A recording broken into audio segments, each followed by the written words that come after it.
আমি M M Usman সকল শ্রেণী ছাত্রছাত্রীদের উদ্দেশ্যে একটি গুরুত্বপূর্ণ গ্রামার বিষয় নিয়ে আলোচনা করছি, যার নাম আর্টিকেল।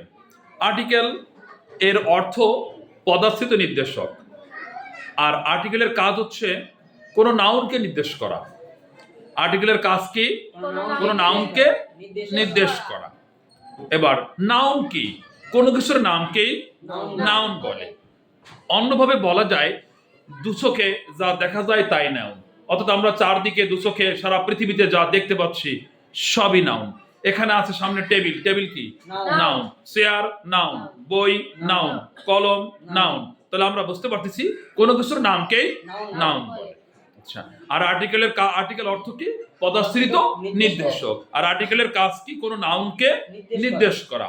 আর নাউন কাকে বলে তাও চিনলাম আমরা। আর্টিকেল কয়টি? তিনটি, এ এন ডি। এবার এ অর্থ কি? এ অর্থ এক, একটি, একটা, একজন। আর এন অর্থ এক, একটি, একটা, একজন। আর ডি অর্থ টি, টা, খানা, খানি। এ থেকে বোঝা যায় আর্টিকেল দ্বারা সংখ্যা বোঝায়। যখন আমরা এক বলবো তাহলে একটি একটা সংখ্যা না? তাহলে আর্টিকেল দ্বারা কি বোঝায়? সংখ্যা বোঝায়। অতএব এবার দোষ গুণ সংখ্যা পরিমাণ বুঝাইলে তাকে জন্য কি বলে? না, অ্যাডজেক্টিভ বলে। কি বলে? অ্যাডজেক্টিভ বলে। তার মধ্যে কি সংখ্যা আছে না? যেহেতু আর্টিকেল দ্বারা সংখ্যা বোঝায়, তাহলে আর্টিকেলকে অতএব তাহলে আর্টিকেলকে অ্যাডজেক্টিভও বলা যায়। আর্টিকেলকে কি বলা যায়? অ্যাডজেক্টিভও বলা যায়।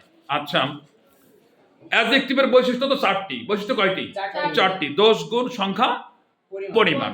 অ্যাডজেক্টিভের কাজ হলো কি? কোন নাউনকে মডিফাই করা। যেমন আমরা বললাম Maisha is a girl. Maisha একজন মেয়ে। এটা কি চিরচারিত ন্যাচারাল কথা না? আচ্ছা, এখন যদি আমরা এখানে বলি Maisha is a good girl. আচ্ছা, গার্ল তো একটা নাউন, যখন তার আগে গুড দিলাম, এই গুড কি? একটা অ্যাডজেক্টিভ, তার গুণ। এবং এই গুণটা কি করলো? নাউনকে মডিফাই করা। তাহলে অ্যাডজেক্টিভের কাজ কি? নাউনকে মডিফাই করা। আর্টিকেলের কাজও কি? নাউনকে মডিফাই করা। এবার ইংলিশ লেটার কয়টি? 26টি। ইংলিশ লেটার কয়টি? 26টি। এ থেকে জেড পর্যন্ত কয়টি লেটার? 26টি। এর মধ্যে ভাওয়াল কয়টি? 5টি, এ ই আই ও ইউ।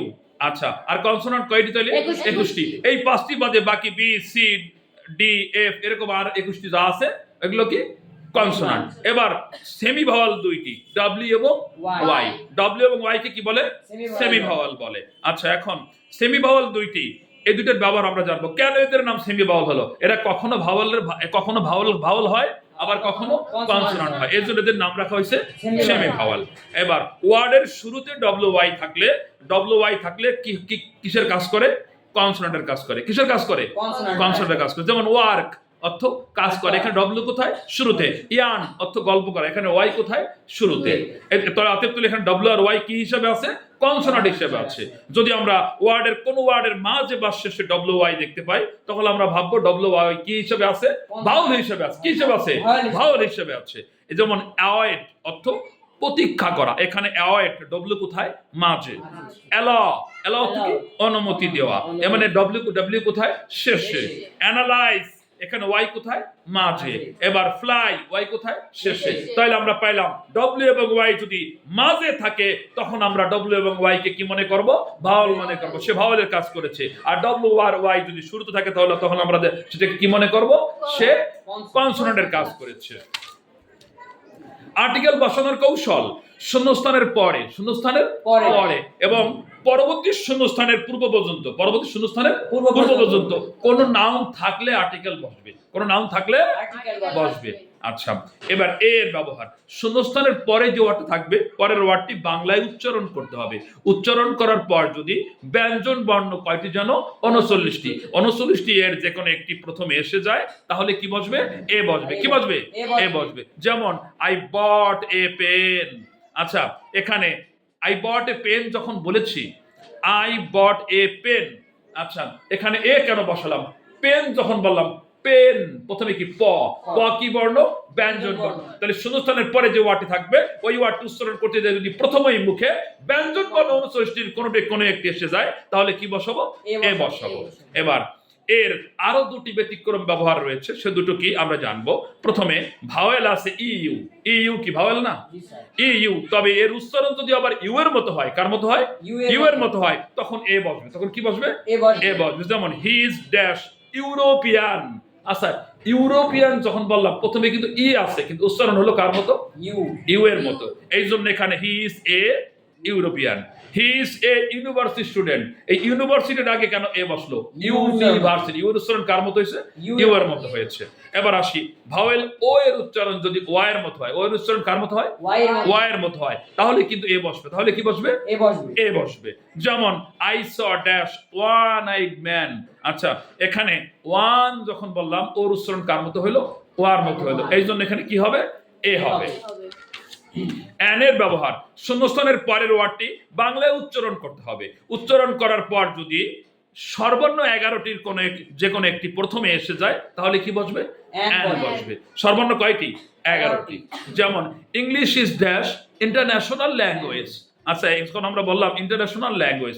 এখন তাহলে ইন্টারন্যাশনাল বলতে গেলে প্রথমে কি আসলো? রস্যই আসলো। কি আসলো? ইন্টারন্যাশনাল রস্যই, ঠিক না? রস্যইটা কি? স্বরবর্ণ। তাহলে কি বলবো আমরা? ইজ এ দেবো না অ্যান দেবো? অ্যান বসাবো। কারণ সর্বর্ণ 11টির কোন একটি যদি উচ্চারণে প্রথমে আসে, শূন্যস্থানের পরের ওয়ার্ডটি উচ্চারণ করতে গিয়ে প্রথমে আসে, তাহলে আমরা কি বসাবো? অ্যান বসাবো। এখন আমরা আসতেছি দিয়ের ব্যবহার। দিয়ের ব্যবহার, কোনো কিছু নির্দিষ্ট করে বোঝালে দি বসবে। নির্দিষ্ট করে বোঝালে দি বসবে। নির্দিষ্ট আবার 3 প্রকার। নির্দিষ্ট কয় প্রকার? 3 প্রকার। যথা আল্লাহ কর্তৃক নির্দিষ্ট। আল্লাহ কর্তৃক নির্দিষ্ট। একক বস্তু। একক বস্তু বলতে বোঝানো হয়, যেমন দা সান, সূর্য পৃথিবীতে কয়টা? একটা। চন্দ্র কয়টা? পৃথিবী কয়টা? একটা। বঙ্গোপসাগর কয়টা? আটলান্টিক মহাসাগর কয়টা? একটা। পদ্মা নদী কয়টা? সারা হিমালয় মাউন্টেন্স কয়টা? একটা। সারা পৃথিবীর মধ্যে যে জিনিসের সকল বস্তুগুলো আল্লাহ পৃথিবীর আল্লাহ সৃষ্টির লগ্ন শুরু থেকে একটি করে বানিয়েছেন, সেগুলোর সমস্তগুলোর পূর্বে কি বসবে? দি বসবে। এই গেল 1 নম্বর। তার মানে এটা নাম রাখলাম আমরা কি? আল্লাহ কর্তৃক নির্দিষ্ট একক বস্তু বুঝাইলেই তাহার পূর্বে দি বসবে। এবার মানুষ কর্তৃক সাংবিধানিক নির্দিষ্ট। মানুষ কর্তৃক কি নির্দিষ্ট? 2 নম্বর, সাংবিধানিক। আমাদের দেশ চলার জন্য একটা সংবিধান আছে না? এই সাংবিধানিক নির্দিষ্টটা কি একটু লক্ষ্য করিয়া শোনো। যেমন একটা স্কুলের প্রধান শিক্ষক কয়জন হয়? একজন। সংবিধানের নিয়ম অনুযায়ী একজন না? তাহলে কি হবে? দা হেডমাস্টার, ঠিক কিনা? একটা কলেজের প্রিন্সিপাল কয়জন হয়? একজন, দা প্রিন্সিপাল। একটা ইউনিয়নের চেয়ারম্যান কয়জন হয়? একজন, দা চেয়ারম্যান, ঠিক কিনা বলো? এবং একটা পৌরসভার মেয়র কয়জন হয়? একজন, দা মেয়র। একটা সিটির মেয়র কয়জন হয়? একজন, তাহলে দা মেয়র।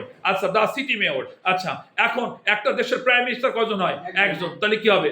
দা প্রাইম মিনিস্টার। একটা আসনের এমপি কয়জন হয়? একজন, তাহলে কি হবে? দা পার্লামেন্ট মেম্বার, ঠিক কিনা? তাহলে আমরা বুঝতেছি এটা হচ্ছে কি? দি সাংবিধানিক, ঠিক কিনা? মানুষ কর্তৃক। সংবিধান কে রচনা করেছেন? মানুষ। তাহলে মানুষ কর্তৃক সাংবিধানিক নির্দিষ্ট বোঝাইলে তার পূর্বে কি বসবে? দি বসবে। এবার আসি, গেল 2 ধরনের দি জানলাম। নাম্বার 3, মানুষ কর্তৃক সাময়িক সময়ের জন্য নির্দিষ্ট। মানুষ কর্তৃক সাময়িক সময়ের জন্য নির্দিষ্ট। সেটা আবার কে কিভাবে বোঝায়? টিটা খানা খানি। টিটা খানা খানি। এর যে কোনো একটা যুক্ত হয়ে, এর যে কোনো একটা যুক্ত হয়ে অর্থ প্রকাশ করার মাধ্যমে, অর্থ প্রকাশ করার মাধ্যমে। মেয়েটি কালো স্কার্ফ পরেছে। মেয়েটি কালো স্কার্ফ পরেছে। আচ্ছা, এখানে কি মেয়ে না মেয়েটি? আচ্ছা, যখন বললাম মেয়েটি কালো স্কার্ফ পরেছে, তখন আমরা বুঝতে পারছি না কোন মেয়েটি এখানে। কিন্তু এই কথা কি অন্য কোথাও গিয়ে বললে হবে? এটা কি স্থায়ী নির্দিষ্ট না সাময়িক সময়ের জন্য নির্দিষ্ট? তাহলে সাময়িক সময়ের জন্য নির্দিষ্ট বোঝায় কয়টি জিনিস দিয়ে? টিটা খানাখানি। টিটা খানাখানি। এই চারটি শেষে যুক্ত হয়ে, বাংলা শব্দের শেষে যুক্ত হয়ে ওই শব্দকে নির্দিষ্ট করে, আর তখন ওই শব্দের ওই ওয়ার্ডের পূর্বে কি বসে? দে বসে। ঠিক আছে? তাহলে মেয়েটি ইংরেজি কি হবে? দা গাল। এখানে শুধু গাল হবে না, কারণ টি যুক্ত হয়েছে। টিটা খানাখানি যুক্ত হলে কি হবে? তখন তার আগে আমরা টিএইচই দি বসাবো। ঠিক কিনা? এখন প্রশ্ন, আমরা স্যার উচ্চারণ কি দি করব না দা উচ্চারণ করব? এটা নিয়ে একটা ব্যাপার রয়েছে না? জি স্যার। আচ্ছা, শূন্যস্থানের পরে যে ওয়ার্ডটা থাকবে দেখতে হবে ওই ওয়ার্ডের শুরুতে কি ভাওয়াল না কনসোনান্ট আছে। এই গাল বানানে প্রথমে কি জি না? জি কি? কনসোনান্ট। কনসোনান্ট যদি ওয়ার্ডের শুরুতে কনসোনান্ট থাকে, তাহলে তার আগে টিএইসি উচ্চারণ হবে দা। তাহলে উচ্চারণ কি হবে? দা গাল। দা গাল। এখন যদি থাকতো ওখানে এলিফ্যান্ট, এলিফ্যান্ট অর্থ কি? হাতি না? তাহলে আমরা কি লিখতাম? না, তাহলে এলিফ্যান্ট বা এলিফ্যান্ট বানানে প্রথমে কি ই না? ই কি? ভাওয়েল। তাহলে আমরা কি বলবো? দি এলিফ্যান্ট। কি বলবো? দি এলিফ্যান্ট। তাহলে আমরা আজকে আলোচনার মাধ্যমে বুঝতে পারলাম যদি ওয়ার্ডের শুরুতে ভাওয়েল থাকে তখন আমরা টিএইচই উচ্চারণ করব দি, আর ওয়ার্ডের শুরুতে যদি কনসোনান্ট থাকে তার আগে টিএইচই উচ্চারণ করব দা। দি আর দার মধ্যে পার্থক্য ক্লিয়ার? এবার একটা एग्जांपल দিচ্ছি, ড্যাশ টিচার। আচ্ছা, টিচার যখন বললাম টিচার, তাহলে প্রথমে কি ট আসছে না? তাহলে এখানে কি বসবে? এ বসবে। কি বসবে? এ বসবে, কারণ টিচার তো পৃথিবীতে একজন না যে এখানে দিয়ে দেবো আমরা। আচ্ছা, আল্লাহ সৃষ্টিগত একজন, একক বস্তু না, বা একক কোনো কিছু নয়। এই জন্য আমরা এখানে কি বসাবো? এ। কারণ কি কোন বর্ণ উচ্চারণ হয়েছে? ব্যঞ্জন বর্ণ। আচ্ছা, তাহলে এ টিচার ইজ ড্যাশ ইম্পর্ট্যান্ট। আচ্ছা, ইম্পর্ট্যান্ট যখন বললাম ইম রস্যই ম, তাহলে রস্যই উচ্চারণ হচ্ছে। তাহলে ইম্পর্ট্যান্ট যখন বলবো তখন ওখানে আমরা কি দেব? তখন কি দেব? অ্যান।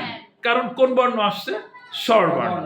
আচ্ছা, person of dash world, dash world, dash world. লক্ষ্য করে এবার, ওয়ার্ল্ড, ওয়ার্ল্ড পৃথিবী কয়টা? একটা। কে বানিয়েছেন? আল্লাহ। তাহলে আল্লাহ কর্তৃক সৃষ্টিগত একক বস্তু না? জি স্যার। একক বস্তু কিনা? জি স্যার। তাহলে আল্লাহ কর্তৃক সৃষ্টিগত একক বস্তু যদি হয় তাহলে ওখানে কি দেবো? দি। তাহলে এখানে ওয়ার্ল্ড এর প্রথমে ডব্লিউ আছে, স্যার ওয়ার্ড এর শুরুতে ডব্লিউ থাকলে সেটা যে ভাওয়াল না কনসোনান্ট? কনসোনান্ট। সেটা কি? কনসোনান্ট। তাহলে কনসোনান্টের আগে টিএইচি উচ্চারণ কি হবে? দি। না, দা। কনসোনান্টের আগে উচ্চারণ হবে দা। কনসোনান্টের আগে উচ্চারণ কি হবে? দা। তাহলে কি উচ্চারণ কি হবে? The world. তাহলে আমরা পেয়ে গেলাম a teacher is an important person of the world. ঠিক কি না? জি স্যার। আচ্ছা, এখন আসি যে আমরা আলোচনার মাধ্যমে আমরা এতক্ষণ আমরা এ এন এবং দি এর বসানোর কৌশলগুলো শিখলাম। এখন আমরা লক্ষ্য করে শুনো, শিখলাম কিন্তু আর্টিকেল মূলত বসছে কাকে যেন মডিফাই করার জন্য? নাউনকে। কাকে? নাউনকে। শূন্যস্থানের পর থেকে পরবর্তী শূন্যস্থান পর্যন্ত যদি কোনো নাউন থাকে তাহলে কি আর্টিকেল বসবে।